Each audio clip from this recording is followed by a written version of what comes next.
باب دوم۔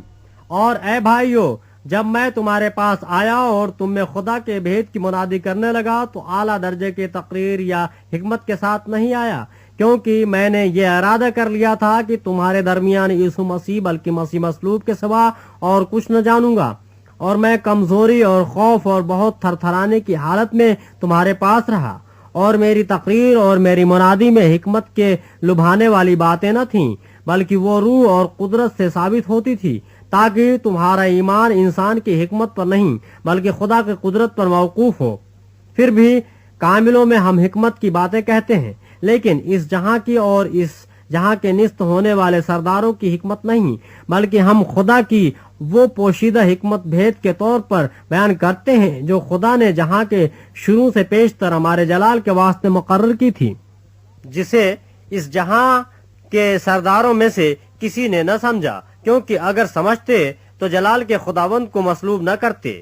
بلکہ جیسا لکھا ہے ویسا ہی ہوا کہ جو چیزیں نہ آنکھوں نے دیکھیں نہ کانوں نے سنی نہ آدمی کے دل میں آئیں، وہ سب خدا نے اپنے محبت رکھنے والوں کے لیے تیار کر دیں،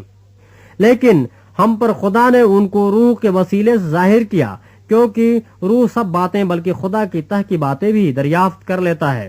کیونکہ انسانوں میں سے کون کسی انسان کی باتیں جانتا ہے سوائے انسان کی اپنی روح کے جو اس میں سے ہے، اسی طرح خدا کے روح کے سوا کوئی خدا کی باتیں نہیں جانتا، مگر ہم نے نہ دنیا کی روح بلکہ وہ روح پایا جو خدا کی طرف سے ہے، تاکہ ان باتوں کو جانیں جو خدا نے ہمیں عنایت کی ہیں، اور ہم ان باتوں کو ان الفاظ میں نہیں بیان کرتے جو انسانی حکمت نے ہم کو سکھائے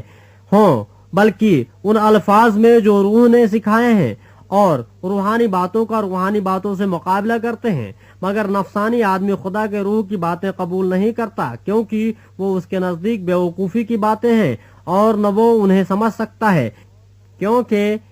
وہ روحانی طور پر پرکھی جاتی ہیں، لیکن روحانی شخص سب باتوں کو پرکھ لیتا ہے مگر خود کسی سے پرکھا نہیں جاتا۔ خداوند کی عقل کو کس نے جانا کہ اس کو تعلیم دے سکے، مگر ہم میں مسیح کی عقل ہے،